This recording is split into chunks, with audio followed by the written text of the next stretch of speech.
자, 아담의 가정이 비극이 일어나는 것은 이 선악과를 따먹은 후에 이제 비극이 생겼는데, 이 선악과를 따먹은 이 아담 부부의 이 문제가 오늘날 우리 가정의 부부의 문제가 되고, 이것이 가정의 문제가 돼서 자녀의 문제로 이제 이게 전이가 돼서 자녀의 비극으로 흘러가게 되는 것을 오늘 아담 가정을 통해서 알 수가 있습니다. 선악과를 따먹었다는 것은 단지 선악과를 따먹은 것 자체가 문제가 아니라, 하나님 말씀이 분명히 그 전에 선악과를 따먹으면 너희들 반드시 죽는다라고 하신 하나님의 말씀이 있음에도 불구하고 그들이 선악과를 따먹은 그 자체가 하나님의 말씀을 어긴 그것이 결국 죄가 됐다라는 거죠. 이 죄는 최대의 문제를 일으키게 됩니다. 그러나 죄보다 더 중요한 문제는 이 아담 부부의 태도예요. 그 태도가 결국 비극적 문제를 만들게 됩니다. 그래서 죄는 굉장히 심각한 문제이지만 그 죄를 대하는 태도가 더 심각한 문제를 가져오게 된다는 걸 이 아담 가정을 통해서 알 수가 있습니다. 그래서 예를 들어서 다윗이 범죄를 했어요. 그런데 다윗은 그 범죄를 회개하지 않았단 말이에요. 가볍게 여기고 회개하지 않았어요. 결국 그것이 하나님이 회개할 기회를 줬음에도 불구하고 회개치 않는 그 태도가 결국은 비극을 가져오게 됩니다. 하나님이 그 전에 그가 자기의 잘못을 인정하고 회개했으면 분명히 하나님이 다윗에게 어떤 회복할 수 있는, 어떤 징계가 좀 덜 할 수 있는 하나님의 은혜가 있을 텐데 그러지 못했다라는 거죠. 그러므로 이 아담 부부에 있어서의 문제는 죄도 문제지만 더 문제는 뭐냐면 그 죄에 대한 그 다음의 태도가 이 아담 부부의 문제를 만들고 자녀의 문제가 돼버리고 말았습니다. 그러므로 아담 부부의 문제는 과연 무엇일까 할 때 네 가지 문제가 있어요. 조금 보림을 주려고, 조금만. 자, 아담 부부의 문제가 첫 번째는, 아담 부부의 문제의 첫 번째는 서로 자신의 죄를 인정하지 않는다는 것입니다. 지금 이 본문을 보면, 자, 보세요. 선악과를 직접 따먹은 하와와 선악과를 따가지고 온 하와가 따가지고 온 선악과를 먹는 아담은 죄를 짓는 행위에 있어서는 차이가 있지만 죄라는 개념으로 보면 똑같은 죄를 범하고 있는 거거든요. 그러므로 그들은 명백한 하나님의 말씀에 불순종, 다시 말해서 하나님 앞에 그 불순종이 이꼴 죄인데 그 죄를 지었단 말이에요. 근데 그 두 사람은 하나님의 말씀에서 벗어났음을 인정하고 그 죄를 회개해야만 했다라는 거죠. 그러나 그들은 회개를 한 게 아니라 핑계와 변명을 대고 있는 겁니다.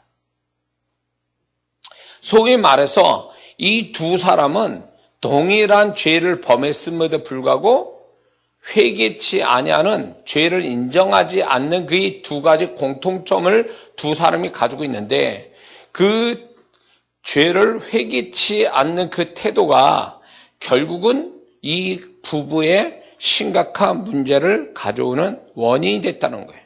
두 사람 중에 한 사람이라도 내가 잘못했다고 하나님께 회개를 하고 이랬으면은 뭔가 덩달아 또 회개를 하든가, 아니면 한 사람이 회개했기 때문에 이런 어떤 이 부부의 문제가 한쪽이 뭔가 하나님 앞에 바로 서 있기 때문에 뭔가 해결할 어떤 구멍이 생기는데 두 사람이 똑같은 죄에 대해서 똑같이 회개하지 않고 핑계와 변명을 댔다는 게 이 부부의 문제가 됐고, 이게 결국은 가인에게 전이가 됩니다.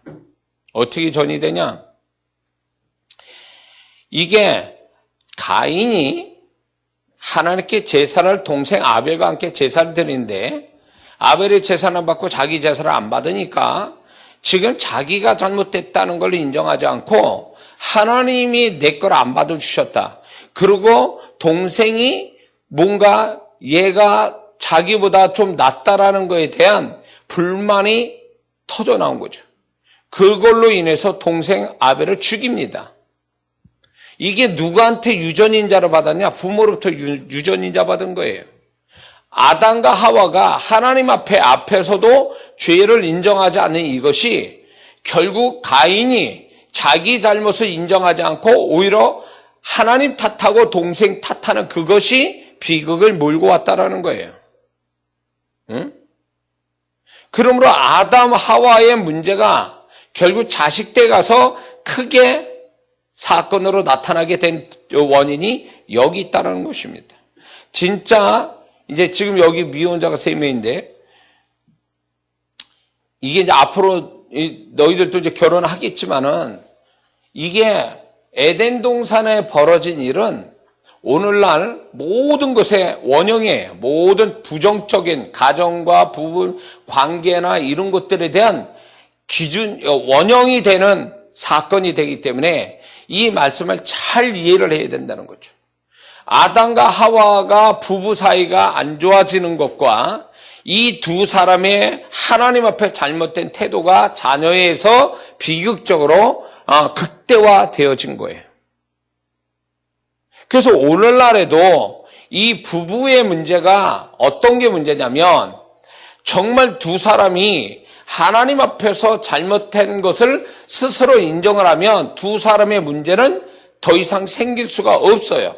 하나님 앞에 자기가 잘못을 알고 인정하고 회개하는 그런 부부라면 더 이상 인간적인 결함이나 어떤 것이도 서로가 다 용서가 되고 이해가 되고 소통이 될 수도 있는데 공감이 될 수도 있는데 지금 아담과 하와 같이 하나님 앞에 자기 잘못을 인정하지 않는 것이 수평관계, 자기하고 제일 가까운 사람과의 관계가 틀어지거나 잘못되어지는 관계로 갈 수밖에 없었다는 겁니다. 그러므로 믿는 자들의 가정이 그래도 세상적 가정보다도 나을 수 있는 이유는 하나님을 모시고 하나님을 의식하고 하나님의 말씀을 떠올리고 있기 때문에 네가 잘했냐 내가 잘못했냐 네가 옳으냐 내가 그르냐를 따지기 전에 하나님 앞에 자기를 비춰보아서 자기 자신을 솔직하게 인정하고 잘못을 인정하는 이런 태도가 있음으로 인해서 관계가 가까운 수평의 관계가 그래도 문제를 있다 할지라도 이해해 줄 수 있고 용서해 줄 수 있고 화해할 수 있는 것이 된다라는 거예요. 그래서 믿는 자의 가정이 세상 가정보다 훨씬 문제가 적고 그리고 훨씬 다툼이 적고 그리고 훨씬 더 행복한 가정을 이룰 수 있는 원인이 된다는 겁니다. 그러므로 이 아담과 하와는 결국 자기가 하나님 앞에 잘못됐다는 걸 인정 안 한 것이 결국은 자기들의 관계를 깨트리는 시작이 됐다는 걸 모르고 있었다는 겁니다. 아담이 만약에 그래 하나님 내가 잘못했습니다. 내가 선악과를 따먹었습니다. 이렇게 나온다면 하와의 관계가 그렇게 틀어져 가지고 가인 자식에게서 비극적 사건을 생기는 것을 막을 수도 있었다는 거죠. 오늘날 가정의 부부나 어떤 가정의 문제가 관계의 문제는 결국 뭐냐면 내가 덜 잘하고 네가 더 많이 잘못했다. 나는 잘못이 없다. 이런 사람과의 비교 평가로 인해서 문제가 발생되는 거예요, 사실. 이게 50보 100보라는 말이 있죠. 이게 사람을 기준으로 하고 사람과 비교해서 평가를 함으로 인해서 내가 잘했으니까 너는 나보다 덜 했으니까 정죄하고 비난하고 판단하고 욕하고 화내고 이런 것들이 결국 관계를 더 틀어지게 만드는 원인이 된다라는 거죠. 근데 각자가 하나님 앞에 서 있는 훈련을 한다면 각자가 하나님 앞에 자신을 평가를 받기를 원한다면 각자가 하나님 앞에 판단을 받아서 거기에 순복할 줄만 안다면 관계가 그 정도로 틀어지진 않는다는 거죠. 그러므로 예수 믿는 사람은 네가 잘했니 내가 못했니 하고 그거를 밤새도록 서로 얘기하고 이래서 확인받고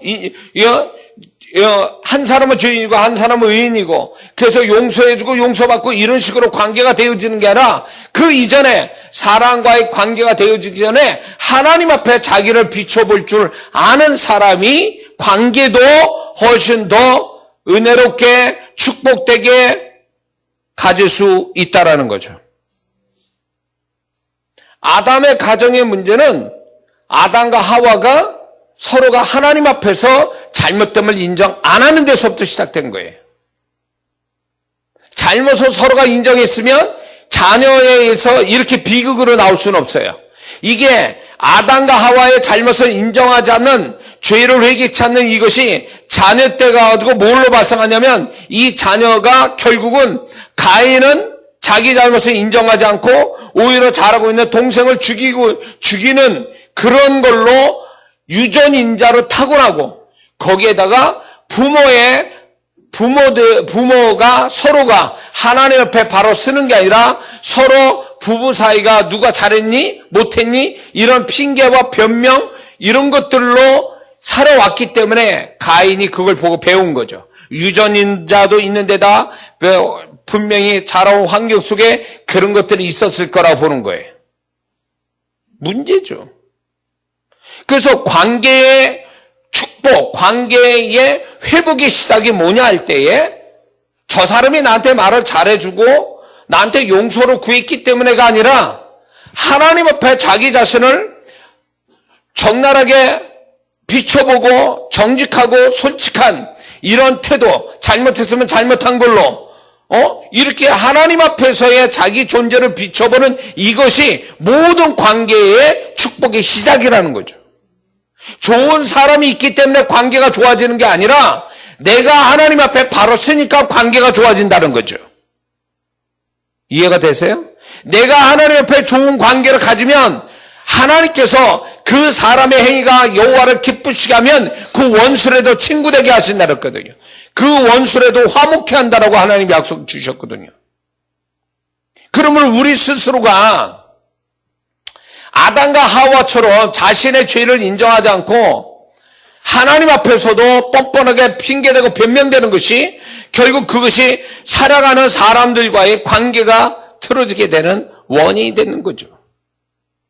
그러므로 예수 믿는 사람은 좋은 사람과의 관계를 제대로 가지려면 끊임없이 사람과 비교 평가하는 게 아니고 좋은 사람 만나기 위해서 힘쓰는 것이 아니라 내가 먼저 하나님 앞에 온전히 서 있는 거, 그분 앞에 내가 솔직해지는 거, 그분 앞에서 판단받는 거, 이런 거를 두려워하지 않고 주님의 어떤 그 판단 속에 자기를 솔직하게 인정할 거 인정하고 회개할 거 회개하고 이런 태도가 비로소 관계의 회복이, 관계의 축복이 시작되는 줄로 믿습니다. 아담의 가정은 그러지 못했죠. 우리가 보는 것처럼 아담과 하와는 하나님께 인정하지 않은 것이 결국 자신들이 인정하지 않은 걸로 끝난 게 아니라 그게 자식대에서 그런 더 큰 비극을 보게 되는 원인이 돼요. 두 번째, 이 아담 가정에 이 아담의 부부의 두 번째 문제는 뭐냐면 책임 전가의 문제예요. 책임 전가. 아담은 하와에게, 하와는 뱀에게 책임을 전가시킵니다. 그 얘기는 뭐냐면 책임을 전가시킨다는 건 나는 책임이 없다라고 생각하는 거거든요. 내가 책임이 없는데 뭘 책임지냐? 내가 책임지는 게 아니라 저 사람이 책임져야 된다라고 하는 책임 전가가 결국 이 아담 가정과 아담 부부의 문제가 돼버리고 말았다는 거죠.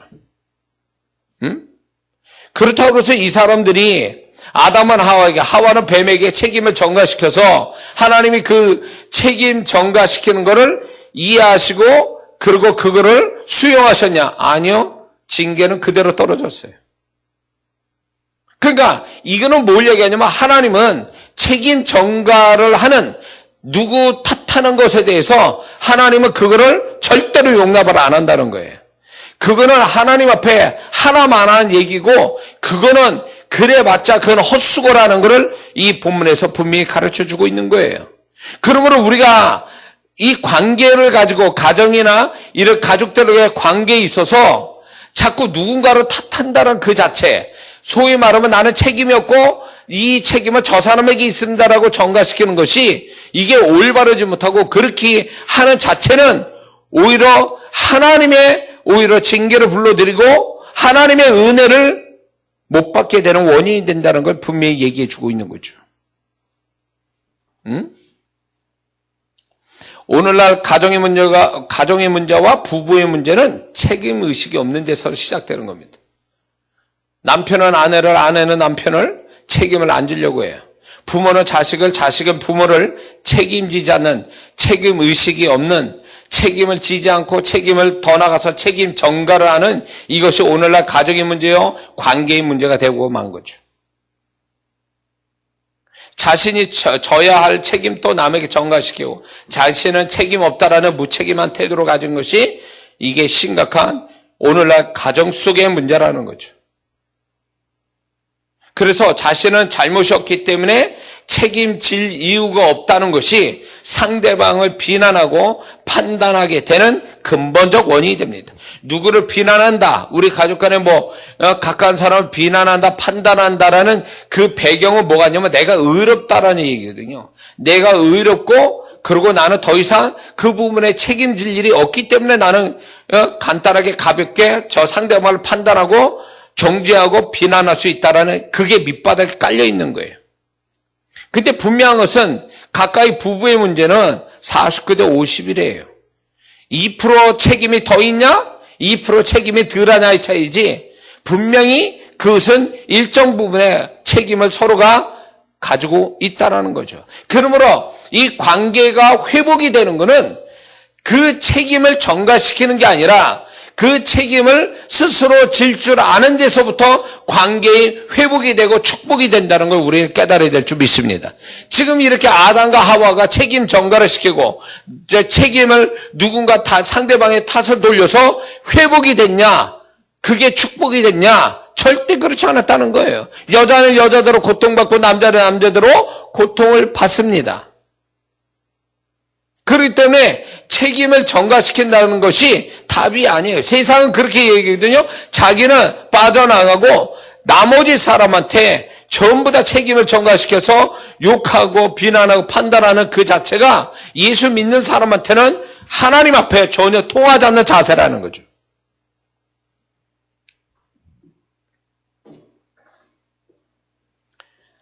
그러므로 부부의 문제, 가정의 문제는 일정 부분의 책임이 있다라고 하는 의식이 있어야 이 가정과 부부 관계의 문제가 덜 할 텐데 책임이 없다라는 것이 비극의 시작이 된 거죠.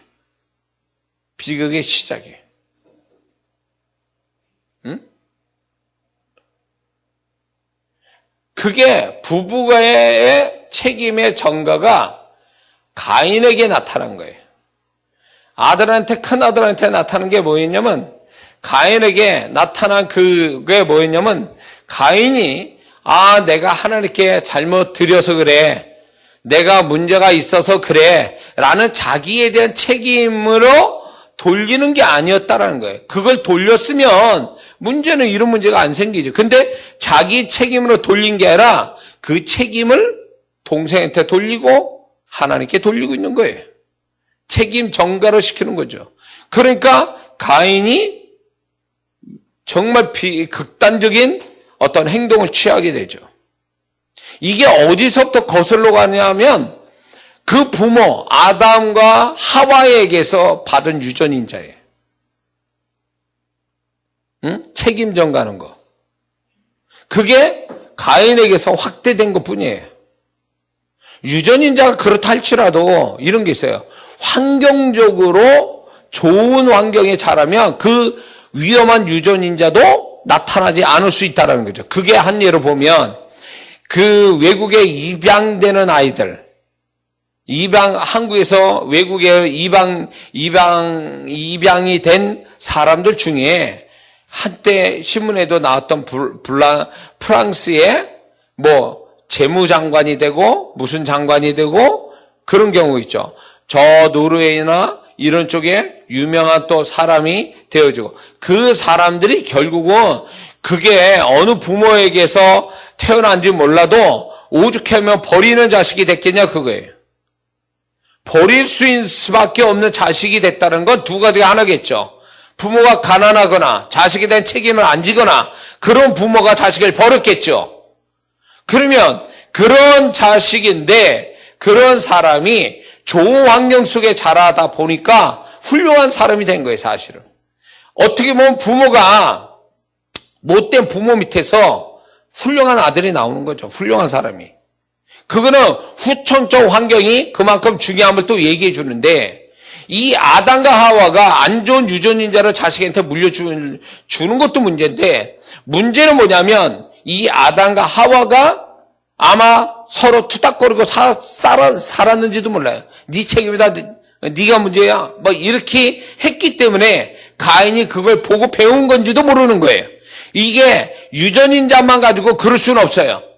환경적으로 좋으면 그 유전인자가 안 나타날 수 있는데 안 좋은 게 환경적으로도 이 부부가 맨날 네 탓이니 내 탓이니 이러다가 가인이 배운 거예요.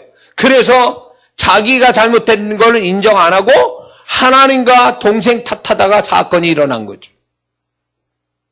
그래서 이런 게 있어요. 이제 여기 미혼 세 사람이 있지만 언젠가 가정을 가지고 남편이나 아내를 같이 한 지붕에 살 건데 이 아담의 부부의 그 전형적인 문제를 보인다? 그러면 그 사람은 성경 그대로 역사가 일어날 수밖에 없어요. 좋은 게 나타나야 되는데 좋은 게 안 나타날 수도 있다는 거지. 네? 그래서 스스로 다시 지금 정리하자면 자신의 죄를 하나님께서 자신의 문제를 하나님에 비추어서 그거를 평가로 받아야지 자꾸 사람 평가를 사람과 비교해서 평가하는 자체는 잘못된 거다. 두 번째는 책임 전가는 이게 책임 전가는 위험한 요소다. 부부 사이도 그렇고 관계의 문제에 있어서도 그렇고 태어날 자녀에게도 이거는 문제가 될 수 있다라는 거를 지금 아담 가정을 통해서 또 가인 그 자식 두 아들에 대한 사건을 통해서 하나님은 알려주고 있는 겁니다. 세 번째, 아담 부부의 문제는 분리예요. 분리. 아담과 하와는 죄로 말미암아 두 사람이 분리 현상이 일어났습니다. 두 가지 분리 현상이 일어났는데 하나님과의 분리, 죄 때문에 그다음에 부부 사이의 분리 두 가지가 일어났어요. 그거는 죄의 문제로 인해서 그렇게 돼버린 거죠. 그게 분리가 무슨 분리입니까? 지금 아담과 하와의 말 속에 하나님을 향한 말 속에 보면 대답하는 말 속에 뭐가 있냐면 부부가 생각이 분리돼 있고 언어가 분리돼 있다는 걸 얘기해 주고 있어요. 그것이 결국 관계의 어떤 멀어짐과 틀어짐과 이것이 결국 한 가정에 자식을 낳아놓고 사는 그 부부의 비극적 상황이 여기서 출발이 된 거죠. 분리된 것. 분리되는 것 그것은 사단의 작전이에요. 사단이 우리를 죄를 짓게 해서 하나님과 분리를 시키고 결국 그것이 관계의 분리를 가져오게 됐다는 거예요. 그러므로 오늘날 마귀가 우리 가정을 파괴시키는 한 가지 중요한 요소가 있는데 분리시키는 거예요. 결국 가정과 교회는 연합을 목적으로 해서 하나님이 세운 거룩한 공동체인데 이거를 마귀가 어떤 시도로 깨는데 그게 분리만 시키면 되는 거예요. 분리만. 그래 혼자 열심히 해 혼자서. 그러나 연합은 하지 마라. 이게 사단의 전략이에요. 그렇기 때문에 이 분리작용이 일어나는 것을 두려워해야 되고 분리작용이 일어나는 것을 우리는 막아야 된다는 거죠. 그런데 아담과 하와는 생각과 언어가 분리가 되는 거예요. 우리가 주일날마다 믿음 고백하는 거 있죠.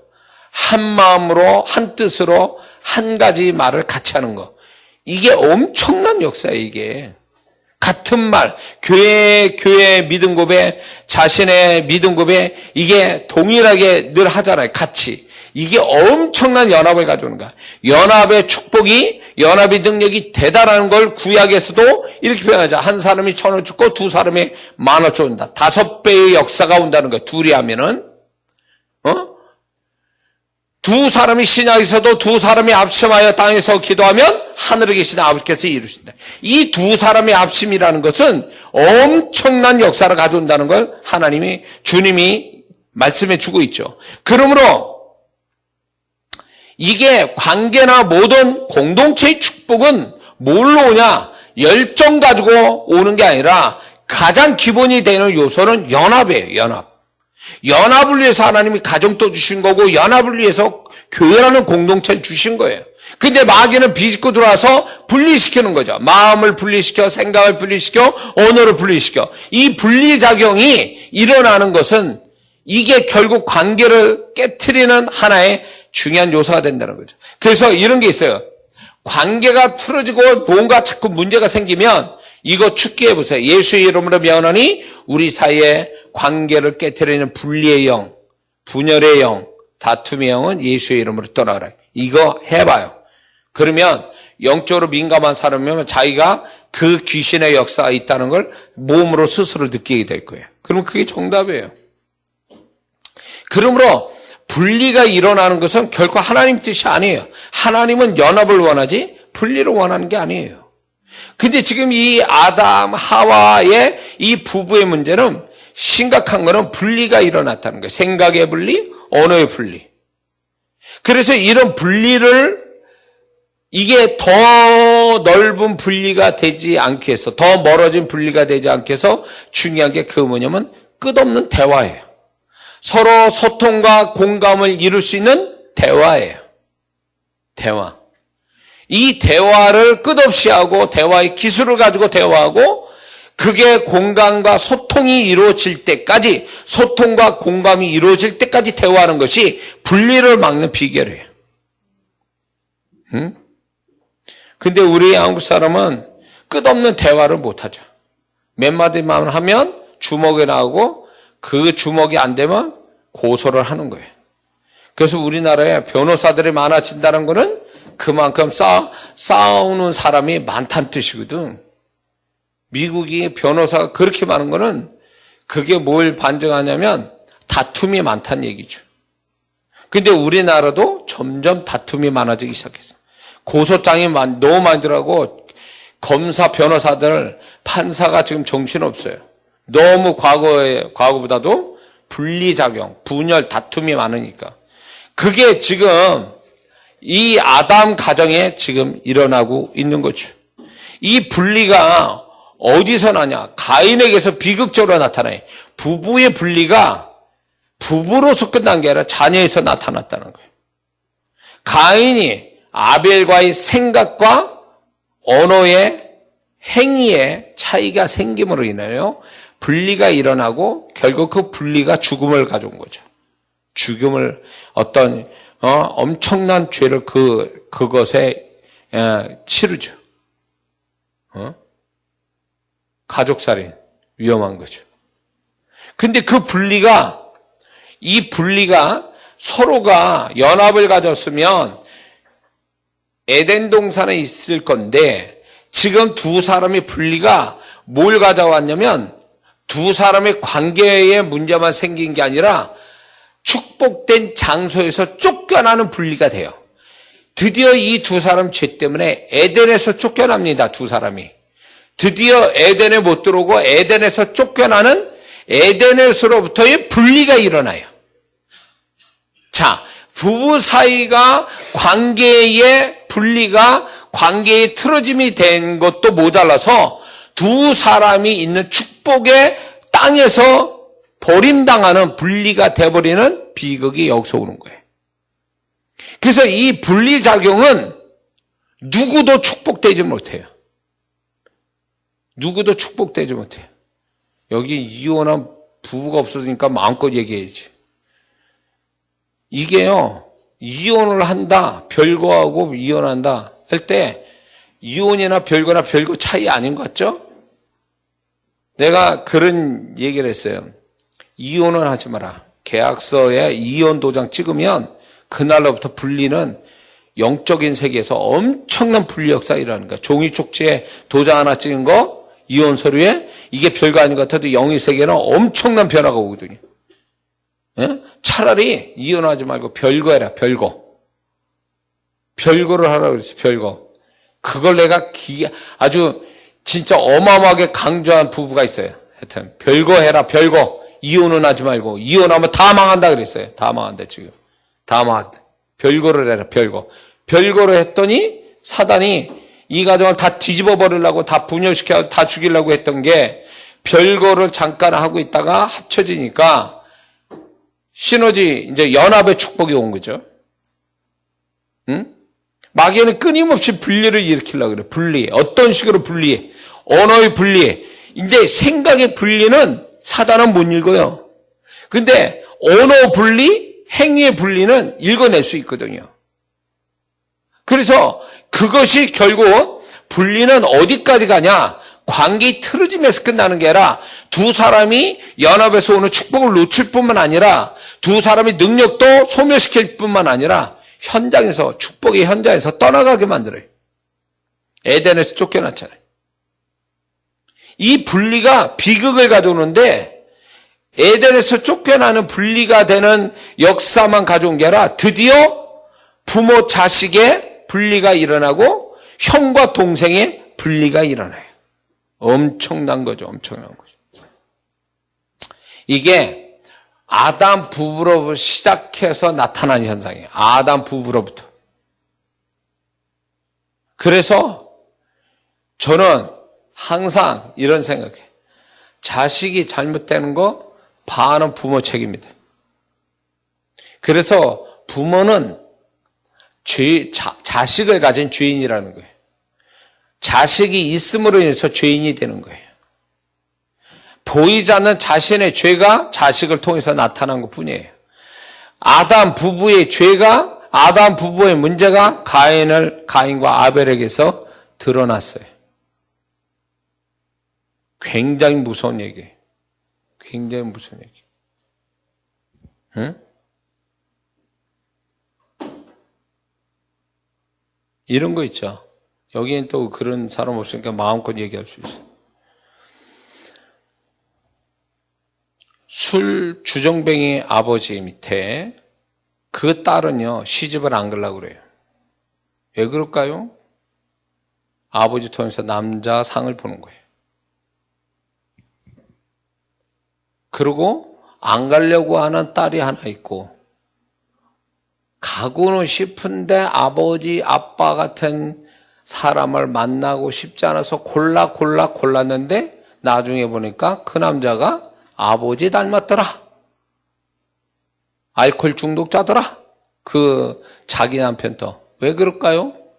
원래 그 남자는 알코올 중독자가 아닌데 이 여자가 아빠에 대한 알코올 중독에 대한 이 트라우마가 있고 이런 어떤 두려움이 있으니까 그게 계속 자기 남편한테 투영이 된 거죠. 그래서 두 딸이 있는데 한 딸은 아빠의 알코올 중독자 이런 남자 만나기 싫어서 독신으로 살고, 한 딸은 결혼하고 싶어서 결혼했더니 그 남편이 알코올 중독자야. 한쪽은 독신이요, 한쪽은 알코올 중독자. 그 알코올 중독자 남편을 데리고 같이 고생하며 살아가는 거예요. 비극이죠. 뭐 때문에 그럴까요? 응? 이게 어떤 부모가 그 자식 때문이라도 하나님 앞에서 바로 서지 못하면 그 자식이 부모로 인해서 그럴 수 있기 때문에 정말 그 부모는 자식만 낳았다고 부모가 되는 게 아니라 부모가 부모 역할 되려면, 자식이 올바르게 되려면 부모가 부모 역할을 제대로 해야 되는데, 부모 역할을 잘해야 된다는 게 지금 아담 가정의 아담 부부와 같은 이런 것이 부부 사이에 없어야 된다는 걸 전제로 주님 하나님 우리에게 말씀해 주고 계시는 거죠. 응?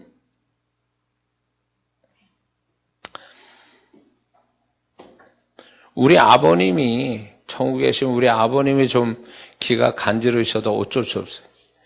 우리 아버님이 가정에 대해서 굉장히 무심한 분이에요. 그리고 당신만 위해서 사신 분이었어요. 월급 받으시면 우리가 굶지 않을 만큼만 생활비에 딱 우리 어머니한테 주시고, 그리고 혼자서 그 많은 돈을 다 쓰시고 사신 분이에요. 그때 당시에 뭐 메이커 옷을 해 입으시고, 드시고 싶은 거 다 드시고, 가고 싶은 거 다 다니시고. 근데 이제 우리 어머니는 자식 넷이니까 이 애들하고 살아야 되니까 우리 아버님한테 어떻게든지 생활비를 타내기 위해서 타내는데, 그게 겨우 먹고 세 식구가 굶어 죽지 않을 정도만. 우리 아버님 미군 부대에 이제 책임자로 계셨는데, 그 밑에 일했던 한국분, 그는 이제 저에게는 아버님 친구분이라고 이렇게 보는데, 그분이 아버님 밑에서 일할 때 이분은 굉장히 착실한 분이었어요. 그런데 우리 아버님 밑에서 일했던 그분이 돈을 모아가지고 돈을 모아가지고 어떻게 됐냐? 그때 당시에요, 2층 양옥집을요 2채나 샀어요. 우리 아버님 밑에서 일한 분이. 그러면 우리 아버님이 어느 정도겠어요? 최소한 그분으로 비교로 평가하면 그 2층 양옥집을요 6채 정도는 사야 이게 맞는 거예요. 우리 아버님이 버시는 걸 보면. 근데 우리 아버님이 그렇게 집을 몇 채씩 가지고 계셨냐? 아니요. 그 한 채마저도 나중에 다 팔아 드셨거든요. 그래가지고 전세로 갔다가 월세로 갔어요. 우리 부모님이 그렇게 사셨어요. 우리 아버님으로 인해서. 그러니까 우리 아버님이 자식에 관심이 없는 데다가 당신만 위해서 사시고 막 이러니까 우리 어머니가 고생을 많이 하셨거든요. 내가 그거 알아요. 우리 어머니가 늘 하신 말이, 야, 너희 아빠 내가 정말 화가 나서 나가면 너희들은 고아원에 가야 돼. 네 아버지는 그런 사람이야.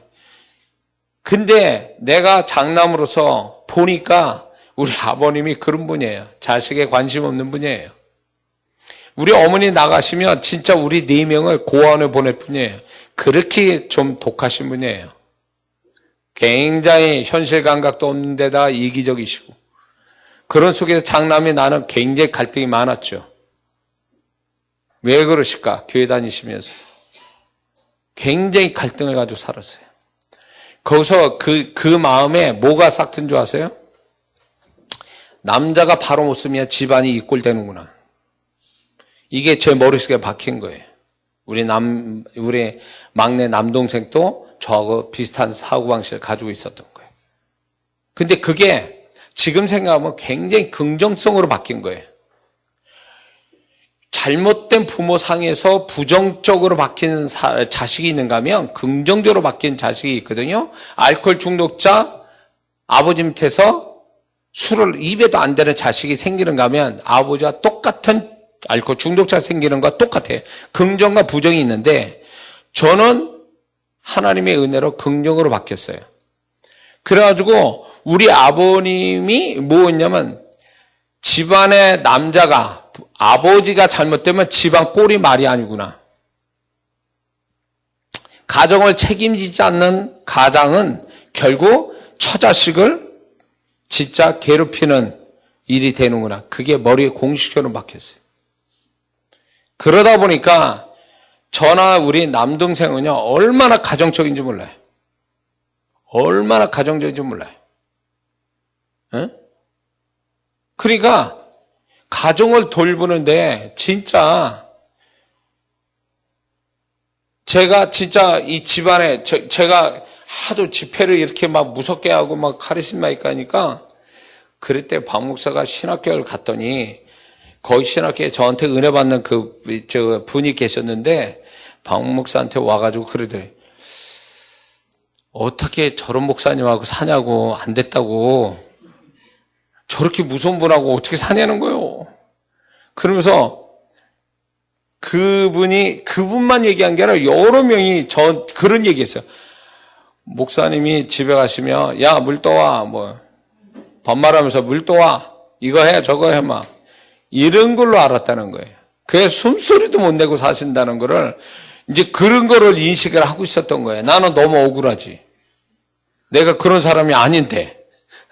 나는 그런 오해 참 많이 받았어요. 예? 그래서 강단 위와 강단 밑이 달라요, 제가.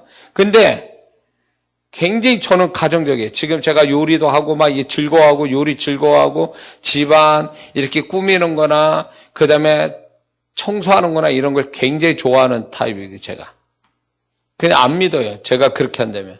근데 그게 어디서 왔을까 할 때 물론 성품도 있을 거예요. 근데 후천적으로 우리 아버님을 보면서 내가 우리 아버님에 대한 불만이 어릴 때부터 굉장히 심했거든요. 그러니까 소위 말해서 이제 학교에 뭘 갖다 내야 되는 거는 안 주세요. 그리고 차에 대해서 뭐 오토바이, 처음에 오토바이 좋은 거 타고 다녔을 때도 오토바이 돈 들이는 거는 아까워하잖아요. 근데 정말 자식이 뭐 필요할 때는 없다 그러는 거예요. 그러니까 이게 어린 마음에 이게 불만이 막 잔뜩 쌓인 거죠. 그 아버님에 대한 이 불만이 엄청났어요, 제가. 그게 부정적으로 나타난 게 아니라 긍정적으로 나타난 게 제가 그래, 남자가 바로 서야 돼요. 남편은 아버지는 가정을 책임져야 돼. 그때 그 책임감이라는 게 저는 나도 모르게 그게 쇠뇌 스스로 했던 것 같아요. 그래서 내 손에 붙여진 내가 책임져야 될 사람이면 목숨 걸고 책임을 져줘야 된다는 게 장남의 기질도 있지만 우리 아버님을 통해서 우리 아버님은 막내세요. 막내신데다가 이 현실 감각이 음악 하신 분이라 현실 감각도 없으시고 이런 분이니까 저는 장남이 그러다 보니까 나한테 책임을 준 사람은 내가 끝까지 책임져야 된다. 그래서 제가 이제 제 박 목사나 이삭이 내가 어떠한 일이 있어도 이 두 사람은 고생시키지 말아야 된다. 내가 어떤 일이 있어도 나가서 하도 못해 투잡을 뛰는 한 있더라도 내가 나한테 처자식은 내가 책임져야 된다는 이게 생각이 굉장히 강렬했던 거예요. 거기에다가 그게 발전된 게 이 개척교회 섬기는 나와 같이 은혜 받고 교회를 섬기는 자는 내가 정말 책임지고 이 성도들을 축복해 줘야 된다. 축복을 받아야 된다. 이게 머릿속에 늘 강렬하게 남아있는 거예요. 그게 우리 아버님 통해서 그게 나타난 거예요. 가인의 습성으로 나타난 게 아니라 저는 어떻게 보면 아벨로 나타난 것 같아요. 그게 하나님 앞에서 감사해요. 그러니까 우린 막내 남동생이 나하고 9살 차이인데도요. 걔가 그래요. 저와 비슷한 성향을 갖고 있어요. 그 다행이죠. 가정을 끔찍하게 생각하고 가족밖에 몰라 또 걔도. 그게 우리 아버님으로 인하여 긍정성으로 바뀐 거예요. 근데 가인 같은 경우는요. 부정성으로 나타난 거예요. 그 부모로부터 유전인자와 함께 부모로부터 배운 게 가인에게서 투영돼서 이 가인에게서 집중돼가지고 그 가인이 부정성으로 강하게 나타난 것이 그 부정성의 비극이 동생을 죽이는 걸로 나타나는 거죠. 그래서 이게 너희 미혼자들 잘 들어야 돼. 이게 배우자로 잘 만나기도 해야 되지만 배우자가 천사가 아니에요. 그러면 분명히 아담과 하와 같은 결함이 있는 서로가 그런 사람일 거라고. 근데 적어도 이 아담 부부 같은 태도를 보이면 두 사람의 관계로 끝나는 게 아니라 자식 안 낳고 살면 문제가 아닌데 자식을 낳게 되면 문제가 생길 수 있다는 거예요. 자녀에게서. 그러니까 그런 요소가 없으려면 지금 이 아담 부부의 문제가 우리 안에 유전인자처럼 들어와 있으면 그거를 지금부터 없애지 않으면 문제가 생긴다. 그거죠. 응? 그래서 아담과 하와 같이 하나님 앞에 스스로 각자가 죄인이라는 거, 자기가 어떤 사람인지를 솔직해지고 정직해지는 거, 책임을 져줄 줄 아는 사람, 자기 스스로 자기가 책임을 져야 될 건 책임을 지고 인정할 줄 아는 사람이 되고 분리를 어떤 일이 있어도 분리를 가져서는 안 된다는 걸 알아야 돼요. 네 번째 이 아담 가정의 부부의 문제는 부부의 문제가 자녀에게서 비극이 극대화되어졌다라는 게 이 아담 부부의 아주 굉장한 문제죠. 이게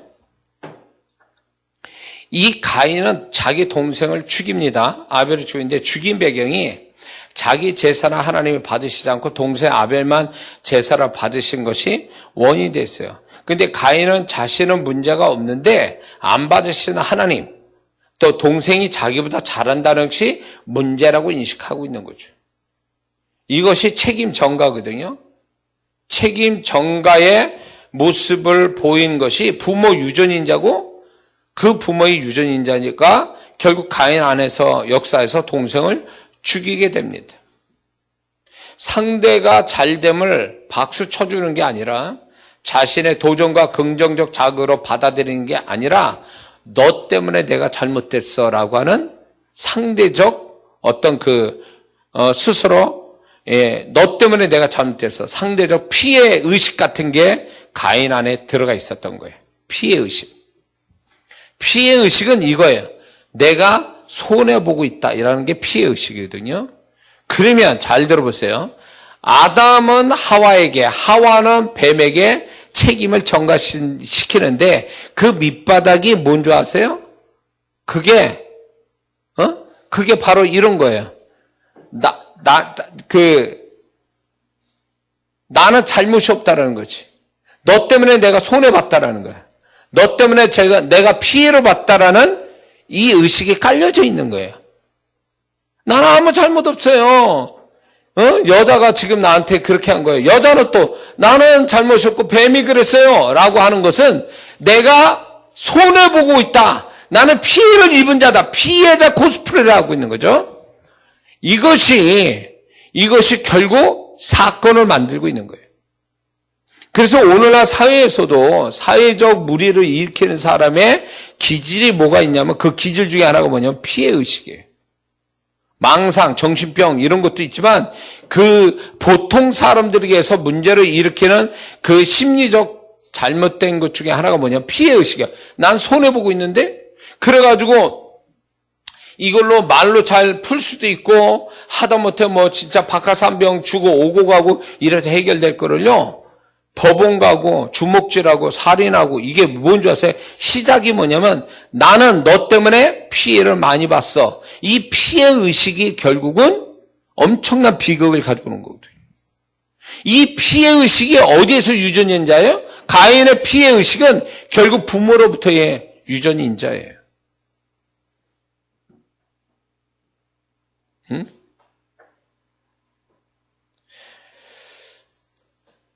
그래서 우리가 이런 게 있어요. 나는 손해를 보고 있어요 라고 하는 이 피해의식은 결국 관계를 깨트릴 뿐만 아니라 이 피해의식은 결국 자식대에도 그게 흘러갈 수 있다는 거예요. 흘러갈 수 있다. 네? 흘러갈 수 있는 거예요. 우리 어머니가 우리 아버님이 잘해주신 것도 있는데 화가 나시면 레파토리를 40년 전부터 50년 전 거부터 시작해가지고 오늘날까지 50년 사건을 이렇게 몇 시간씩 얘기를 하세요. 우리 아버님이 잘하신 게 있는데도 우리 어머니는 늘 뭐냐면 우리 아버님에 대한 피해의식이 있어요. 이 사람 때문에 내가 손해보고 살았다 라는 게 있어가지고 아주 틈만 하면 나나 우리 박목사 며느리한테 반복돼서 얘기를 하세요.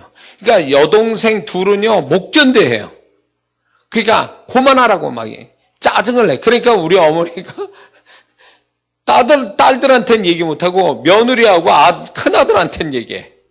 그거 다 들어줘야 돼요. 그렇지 않으면 우리 어머니 또 난리 나십니다. 그것 때문에 들어주셔야 돼. 그거 들어줘야 돼. 들어줘야 마음이 좀 가라앉거든요. 그게 결국 이 피해의식이 이렇게 뭐라 그럴까? 우리 부모님한테 이런 것들이 우리 어머니, 특히 우리 어머니부터 그런 게 늘 듣고 이렇게 자라서 그런지 몰라도 내가 목회를 할 때 초반에 그런 현상이 일어났어요. 난 죽으라고 잘하는데, 성도들이 안 따라줘. 그래서 나는 손해보고 있어. 나는 지금 굉장히 잘하고 있는데 성도들이 안 따라주고 이해를 안 해줘. 그래가지고 그것 때문에 속상해하고 실망하고 이런 게 있었거든요. 나중에 알고 보니까 성도의 문제가 아니에요. 내 안에 내가 스스로 피해의식이 있었구나. 응? 피해의식이 있었구나. 나는 손해보고 있다라는 그거. 응? 나는 엄청 잘하는 사람인데 성도가 나를 안 도와줘. 날 이해를 못해. 헌신을 안 해. 그래서 나는 지금 인생이 지금 나는 이게 잘 안 되는 거야. 이게 피해의식이에요. 누구를 탓하는 거. 나는 손해보고 있다. 무엇으로 인해서 난 손해보고 있다? 난 잘하고 있는데 나는 무엇 때문에 발목 잡히고 나는 손해보고 있다는 이 피해의식이 결국 가인의 습성이에요. 가인의 사고방식이에요. 그게 관계를 깨트리죠.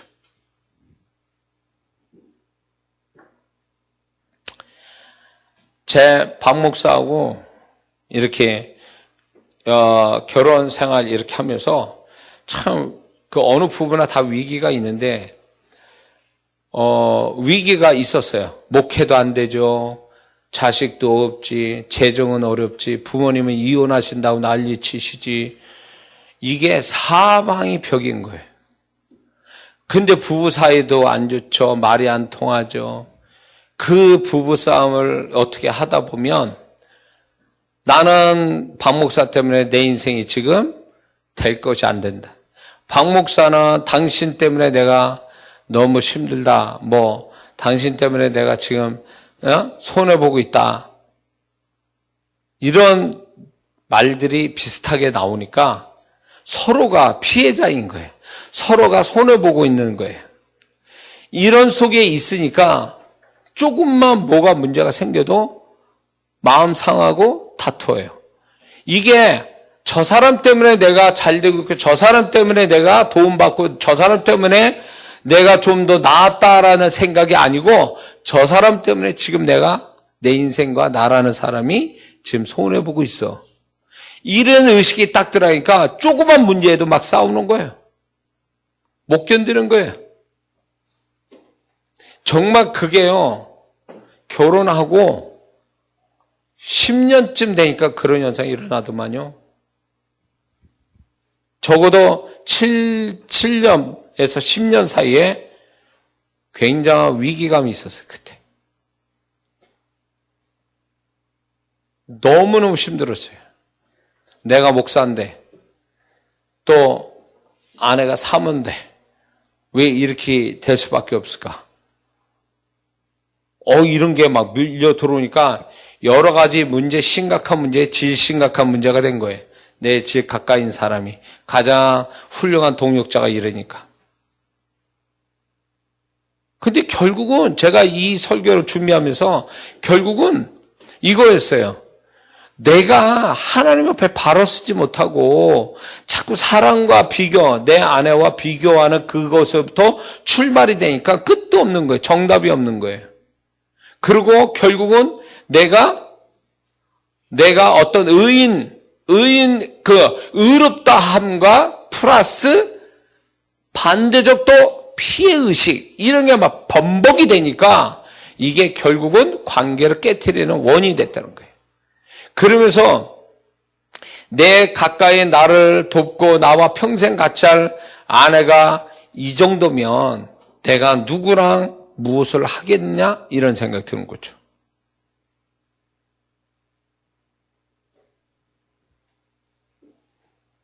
그래서 원인이 어디냐? 원인이. 제 아내가 박 목사 항상 얘기하는 게 당신은 원인을 찾는데 그 원인을 내가 항상 묻는 거예요. 스스로. 이거에 대한 원인이 뭐가 있냐? 원인이. 지금 아담 이 부부의 여기에 문제가 내가 가진 원인이었던 것들이에요. 다.